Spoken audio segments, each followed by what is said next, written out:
हमारे नेता तो गांडू है, उनको डर लगता है अपनी समाज की बात करने के लिए, उनको घबराहट होती है अपने समाज की हक बात करने के लिए, क्योंकि हम आदिवासी हैं, हमको मालूम है हमारा दर्द क्या है, और वही दर्द आपको सुनाने के लिए आया है। ना न्यायपालिका में आपके लोग हैं, वहाँ आपको न्याय मिल नहीं सक रहा है, ना प्रशासन में आपके लोग हैं, ना ही शासन में हमारे लोग। क्या हो रहा है, हमारी माँ बहनों को खुलेआम सड़क पे ये लोग नंगी घुमाते। कहाँ होता है ऐसा, किसी के साथ नहीं होता है। आज आदिवासियों को घुमाएं, कल दलितों को घुमाएंगे, कल परसों ओबीसी को घुमाएंगे। ये हालात है देश के, और कोई खुलेआम बात नहीं किया इस मामले पर। देश के प्रधानमंत्री भी 90 दिन बाद मुंह खोले, कोई उनकी वकालत नहीं कर रहा है। 300-400 लोग मारे गए, लाखों लोग विस्थापित हो गए। क्या हालात हो गए मणिपुर के।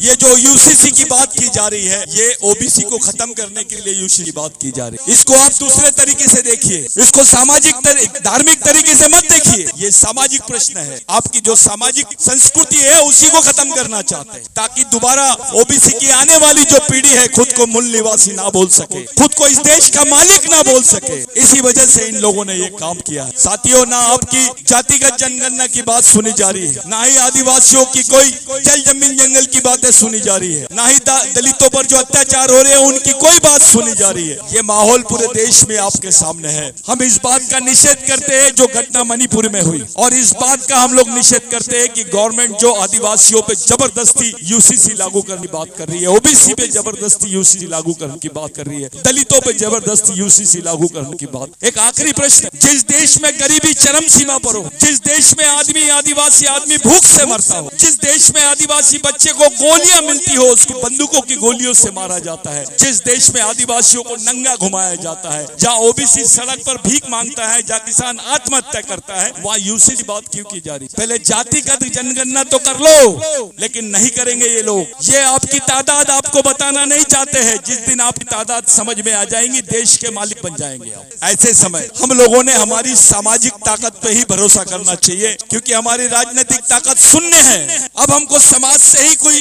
आंदोलन की तैयारी करनी पड़ेगी, जहाँ SC ST OBC रहे, लेकिन केवल मुद्दों के लिए नहीं, उस बुनियाद के लिए सब लोगों ने एक जगह आ जाना चाहिए, क्योंकि हम एक ही वंश के लोग हैं, एक ही मूल के लोग हैं।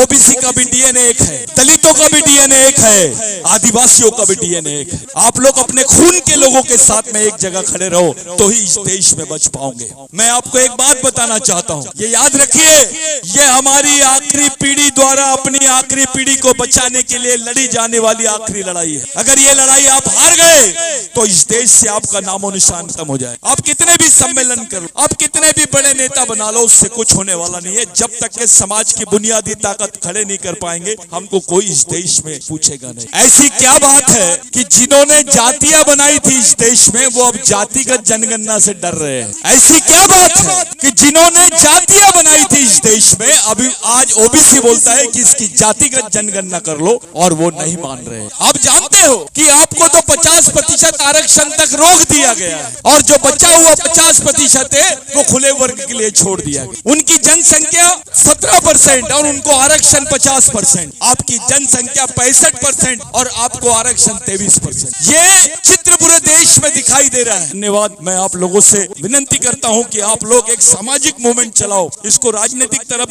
की तरफ मत मोड़ो, इसको एक सही सामाजिक आंदोलन चलाने के तरफ लेके जाइए। हम आपके साथ में, हम सब लोग मिलकर हम काम, ये हम प्रतिज्ञा। धन्यवाद।